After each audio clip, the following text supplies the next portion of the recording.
अभी हमारे अनुज जी जिक्र कर रहे थे नई टेक्नोलॉजी का, नए ज़माने का। सुदीप ने अभी जिक्र किया, नया ज़माना तो साहब सब कुछ बदलाव ला रहा है। मेरे यहाँ दिल्ली में एक लड़की ने कहा, पिताजी एक लड़के से मोहब्बत हो गई है, शादी करना चाहती है। तो पिताजी ने कहा बेटा कर ले, परेशानी क्या है। पिताजी न्यूयॉर्क में रहता है। तो पिताजी ने कहा बेटा तुझे कहाँ मिला। तो बोली पिताजी वो व्हाट्सएप पे मुलाकात हुई, फेसबुक पे बात हुई, इंस्टाग्राम पे प्यार हो गया। पिताजी आगरा के रहने वाले समझदार व्यापारी थे, उन्होंने उसी भाषा में निपटा दिया मामले को।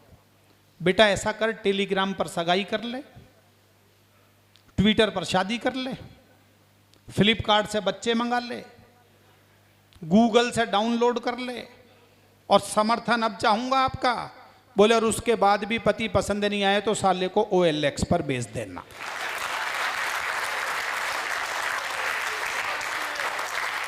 नेट पर सारी की सारी सुविधाएं उपलब्ध है। 3 मुक्तक सुनिएगा। अनुज बाबू आज तक कहीं नहीं सुनाए, आज पहली बार आपके इस समारोह में सुना रहा हूं। दिल्ली में मेरे एक मित्र राजनीति में बोले मैं राजनीति में आऊंगा और चुनाव लड़ूंगा, MLA का चुनाव लड़ूंगा। मैंने कहा भैया तेरे पास 10-20 करोड़ रुपए हैं। बोले नहीं है। तो मैंने कहा लोगों से तेरे संपर्क हैं। बोले वो भी नहीं है। मैंने कहा अफसरों से जान पहचान है। बोले वो भी नहीं है। चुनाव लड़ूंगा।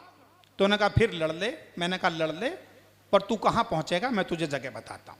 सुनिएगा, एक मुक्तक सुनाता हूं। 10-20 लोग नहीं तेरे पीछे ये सारा संसार पड़ेगा। जीवन में पहली बार सुना रहा हूं, आगरा इतनी बार आया हूं, पहली बार सुना रहा हूं तो आपका अतिरिक्त ध्यान चाहिए। ओ 10-20 लोग नहीं तेरे पीछे ये सारा संसार पड़ेगा। 10 थोड़ा ऊर्जा दीजिए। 10-20 लोग नहीं तेरे पीछे ये सारा संसार पड़ेगा। इससे पीछा छुड़ाएगा कब तक ये पीछे बार बार पड़ेगा। इससे पीछा छुड़ाएगा कब तक ये पीछे बार बार पड़ेगा। यदि पास नहीं कुछ भी तुम्हारे तो बात मेरी याद रखना। आप सब सहमत होंगे अगली पंक्ति पर। यदि कुछ भी नहीं है और राजनीति में आना चाहता है, और यदि पास नहीं कुछ भी तुम्हारे तो बात मेरी याद रखना। राजनीति के चक्कर में तुझको तो जाना हरिद्वार पड़ेगा। राजनीति के चक्कर में तुझको तो जाना हरिद्वार पड़ेगा। राजनीति के चक्कर में तुझको तो जाना हरिद्वार पड़ेगा। एक मुक्तक और सुनिएगा, बिल्कुल ताजा है अनुज, और मंच का आशीर्वाद चाहूंगा सुदीप का विशेष रूप से। योगी बाबा ये बोले सदा ही मां भारती के गीत गाऊंगा। आज तक किसी ने नहीं सुना है। कोई यूट्यूब चैनल, कोई फेसबुक पेज मेरा देख लेना, ये अप्रकाशित है। सपना ने केवल सुना था, मैंने इसको लिखा तो मैंने बताया कि देख ये एक मुक्तक हुआ है अभी, और किसी ने नहीं सुना है। योगी बाबा ये बोले सदा ही मां भारती के गीत गाऊंगा। योगी बाबा ये थोड़ी थोड़ी बजाते रहिए, आनंद आता रहेगा, नींद भी भागती रहेगी। योगी बाबा ये बोले सदा ही मां भारती के गीत गाऊंगा। रामदेव बाबा बोले सिखाकर मैं योग वाली रीत जाऊंगा। रामदेव बाबा बोले सिखाकर मैं योग वाली रीत जाऊंगा। इनको लंबी उम्र देना दाता, इनको लंबी उम्र देना दाता। योगी जी बोले ईश्वर से। अगली पंक्ति पर एक भी हाथ खामोश ना रहे। राजेश जी बहुत मोहब्बत आपकी चाहूंगा, माला मत लाना पर माला जैसी ताली बजा देना। योगी बाबा ये बोले सदा ही मां भारती के गीत गाऊंगा। रामदेव बाबा बोले सिखाकर मैं योग वाली रीत जाऊंगा। इनको लंबी उम्र देना दाता, ये योगी बोले ईश्वर से। इनको लंबी उम्र देना दाता, ये योगी बोले ईश्वर से। प्यारे राहुल की कृपा रहे बस चुनाव सारे जीत जाऊंगा। राहुल बाबा की कृपा रहे बस चुनाव सारे जीत जाऊंगा। राहुल बाबा सलामत रहे बस चुनाव सारे जीत जाऊंगा। प्यारे राहुल मेहरबान रहे बस चुनाव सारे। एक मुक्तक और सुनिएगा, बिल्कुल ताजा। देखिए अभी सुदीप बाबू ने अंग्रेजी के शब्दों का प्रयोग किया हिंदी की कविता में। मैंने भी एक प्रयोग किया है, कविता हिंदी की है और शब्द अंग्रेजी का प्रयोग है। सुनिएगा दोस्तों। माँ ये बोली कि लगता था मुझको, माँ ये बोली कि लगता था मुझको माँ ये बोली कि लगता था मुझको कि जेंटल हो गया है वो। माँ ये बोली कि लगता था मुझको कि जेंटल हो गया है वो।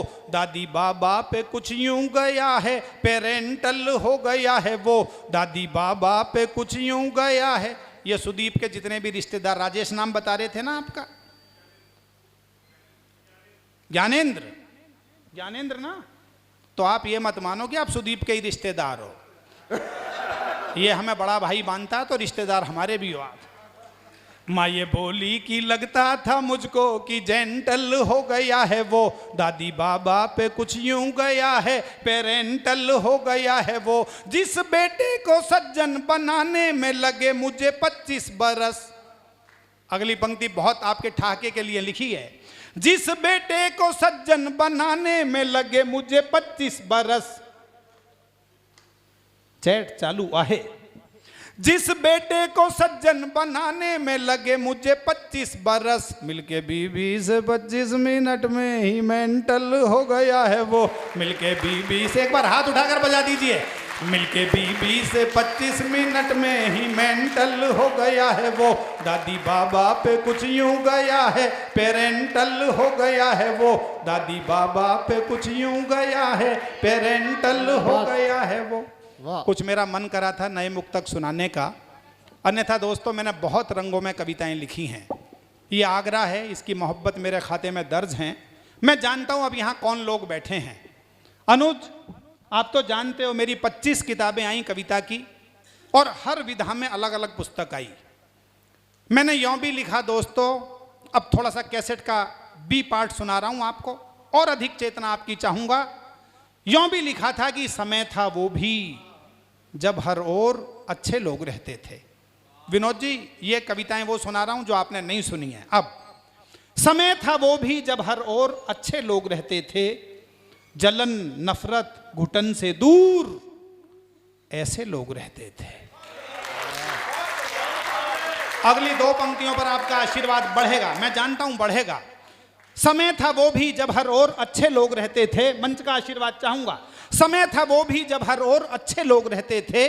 जलन नफरत घुटन से दूर ऐसे लोग रहते थे। यहां महलों में भी पसरा है अब तो झूठ का साया। कभी कच्चे मकानों में भी सच्चे लोग रहे।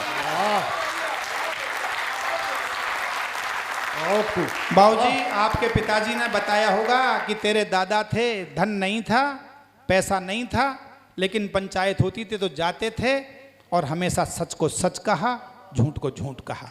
अब एक दिन में कितने चेहरे लगाता है आदमी। और कई बार लोग कहते हैं कि ये बड़े बड़े कवि सम्मेलन, अनुज जी ने 15, 20 दिन, 25 दिन मेहनत की, हमें लगातार बताते रहे ये कार्यवाही चल रही है, इनका कोई फर्क पड़ता है क्या?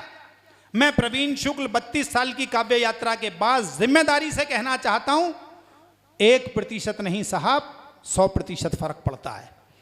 यदि कहने वाला यहां से कह दे, सुनने वाला यहां से सुन ले, तो एक पंक्ति आदमी की जिंदगी बदल देती है।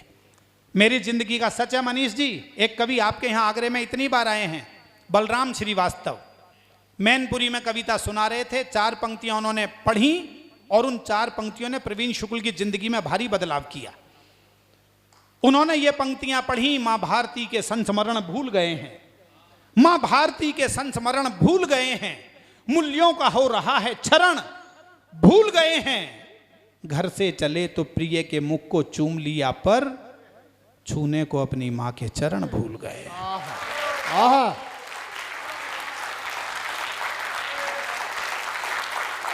ये सच है मेरी जिंदगी का। आप मेरे नजदीक आकर देखिए, मैं कविता कहता नहीं हूं, मैं जीता हूं। मेरे रोंगटे खड़े होंगे, ये खड़े नहीं हो सकते बिना एहसास के। ये पंक्ति मैंने मैनपुरी में सुनी थी बलराम श्रीवास्तव के मुंह से, तो मैंने सोचा कि प्रवीण शुक्ल तू क्या करता है। मैं दिल्ली से जाता था, कभी एयरपोर्ट हवाई जहाज पकड़ने, कभी ट्रेन पकड़ने, तो विनोद जी बैग लेकर सुबह उतरता था। ज़्यादातर फ्लाइट और ट्रेन सुबह होती हैं, पत्नी नीचे छोड़कर चली जाती थी। लेकिन इन पंक्तियों को सुनने के बाद मैंने जीवन में भारी बदलाव किया कि चाहे माँ और पिता के कमरे को ठक ठक करके एक बार धीरे से बोलकर आऊं कि मैं आगरा जा रहा हूं कवि सम्मेलन में, 2 दिन बाहर लौट कर आऊँगा, लेकिन बोलकर जरूर आऊँगा, क्योंकि ये उनकी नींद में खलल नहीं है, ये उनके लिए इस बात का एहसास है कि हमारे बच्चों को यह आभास है कि हमारी छाया उनके आसपास है।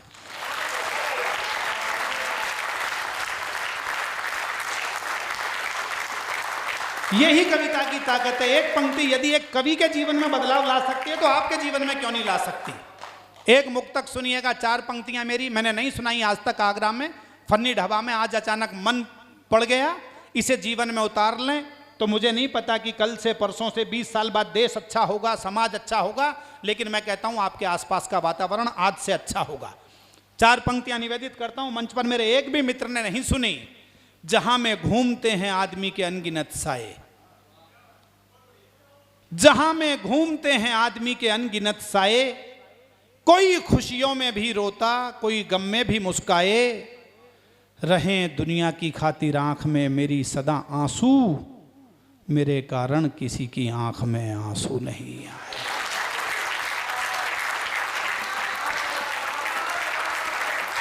मैं यदि कारण बनूंगा तो खुशी का बनूंगा, आंसू का कारण नहीं बनूंगा।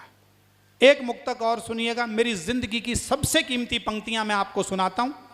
और मेरे बड़े भाई को, अनुज जी पता नहीं मुझे उम्र में मुझसे बड़े हैं या छोटे हैं, कम से कम 10 साल छोटे तो लगते ही हैं, लेकिन 4 पंक्तियां सुनिएगा दोस्तों।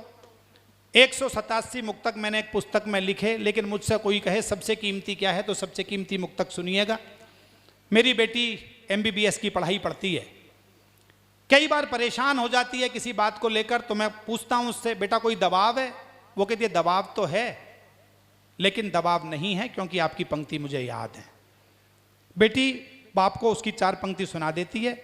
और मैंने Graphic Era Deemed University, Sudeep Bhola गए हैं वहां, हम दोनों भाई गए हैं देहरादून में, वहां ये पंक्तियां सुनाई थी। आगरा वालों, झूठ नहीं बोलता हूं मैं, तालियों के लिए जीवन में झूठ नहीं बोलूंगा।